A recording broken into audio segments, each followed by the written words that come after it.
मारण क्रिया, इसका नाम आपने कभी ना कभी कहीं ना कहीं जरूर सुना होगा। जैसा कि इसके नाम से ही ज्ञात होता है कि इसका अर्थ है किसी को जान से मारने के उद्देश्य से की गई क्रिया, इसीलिए मारण क्रिया अघोर तंत्र की सबसे खतरनाक क्रिया है। इसमें सबसे बड़ी बात यह है कि तांत्रिक अथवा मारण क्रिया करने वाले व्यक्ति को उस व्यक्ति के पास जाने की भी आवश्यकता नहीं है जिसे वह मारना चाहता है। इसमें सारा काम दूर बैठे बैठे ही हो जाता है और जिस पर मारण क्रिया की जाती है वह व्यक्ति निश्चित दिन के अंदर मृत्यु को प्राप्त होता है। जहाँ तक हो सके साधक को ऐसी क्रियाओं से दूर ही रहना चाहिए। ऐसी तंत्र मंत्र की क्रियाएं स्वयं के लिए भी कभी कभी अत्यंत घातक साबित होती है, क्योंकि मारण क्रिया सबसे खतरनाक क्रियाओं में से एक है। इसलिए इसे बिना किसी गुरु की जानकारी के नहीं करना चाहिए, वरना फायदे की जगह नुकसान ही हाथ लगेगा। मारण क्रिया करने से पहले इसके नियमों को अवश्य जान लेना चाहिए। इस क्रिया का गलत प्रयोग स्वयं को मौत के मुंह में देने के समान है, इसलिए इसे जानकारी तक ही रखना उचित है। वह किसी की भी जीवन लीला को कभी भी समाप्त कर सकता है, अर्थात ऐसा तांत्रिक अथवा व्यक्ति किसी की भी जान आसानी से ले सकता है। अगर पीड़ित व्यक्ति निश्चित दिन से पहले किसी पंडित मौलवी को अपने आप को दिखा लेता है, तब उसके बचने की संभावना होती है, परंतु ऐसा बहुत कम ही होता है।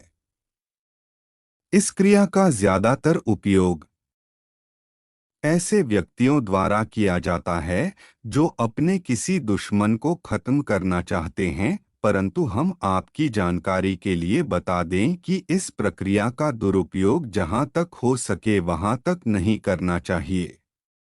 मित्रों, मेरे ख्याल से अब आप जान ही गए होंगे कि मारण क्रिया क्या है और मारण क्रिया का इस्तेमाल किस लिए किया जाता है। चलिए अब आपको हम इस बात की जानकारी देते हैं कि आखिर मारण क्रिया कैसे की जाती है। इसके पहले हम आपको यह बताएंगे कि मारण क्रिया कैसे की जाती है। हम आपको एक बात स्पष्ट कर दें कि हमारा उद्देश्य किसी भी व्यक्ति का अहित करना नहीं है, इसलिए इस क्रिया का उपयोग अपने विवेक के अनुसार ही करें।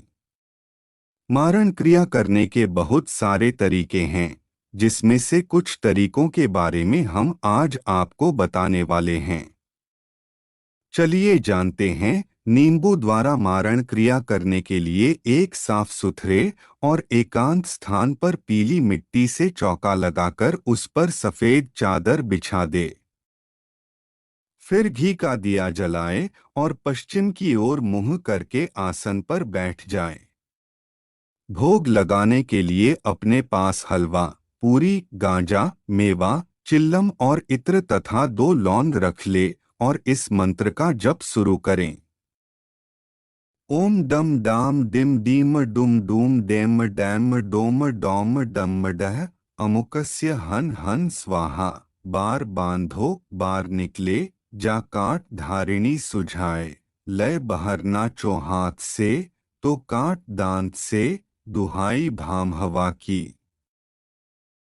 इस मंत्र में अमुक की जगह पर उस व्यक्ति का नाम लेना है। और अब नींबू द्वारा मारण क्रिया करने के लिए एक साफ सुथरे और एकांत स्थान पर पीली मिट्टी से चौका लगाकर उस पर सफेद चादर बिछा दे। फिर घी का दिया जलाए और पश्चिम की ओर मुंह करके आसन पर बैठ जाए।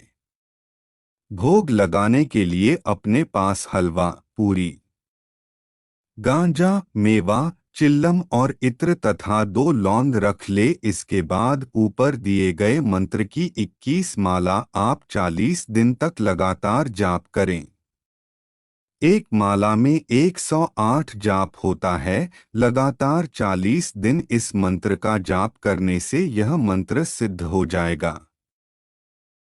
उसके बाद जब भी आपको इस मंत्र का प्रयोग करना हो तब 108 बार इस मंत्र का जाप करके नींबू को अभिमंत्रित कर ले। इसके बाद आप जब नींबू में आधी सुई चुभाएंगे तो आपके शत्रु को पीड़ा होगी, और अगर आपने सुई को नींबू के आर पार कर दिया तो आपका शत्रु बहुत जल्दी ही मर जाएगा।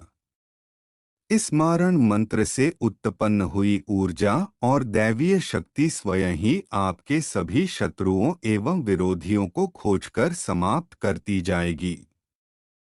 किसी से पैसे लेकर, जैसे किसी व्यापारी या राजनेता आदि से पैसा लेकर उनके शत्रुओं या प्रतिद्वंदियों पर मारण प्रयोग न करें।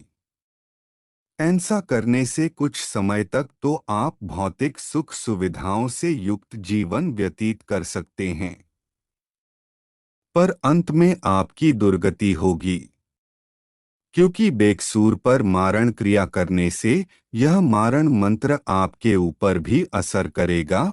और आप सभी का धन्यवाद।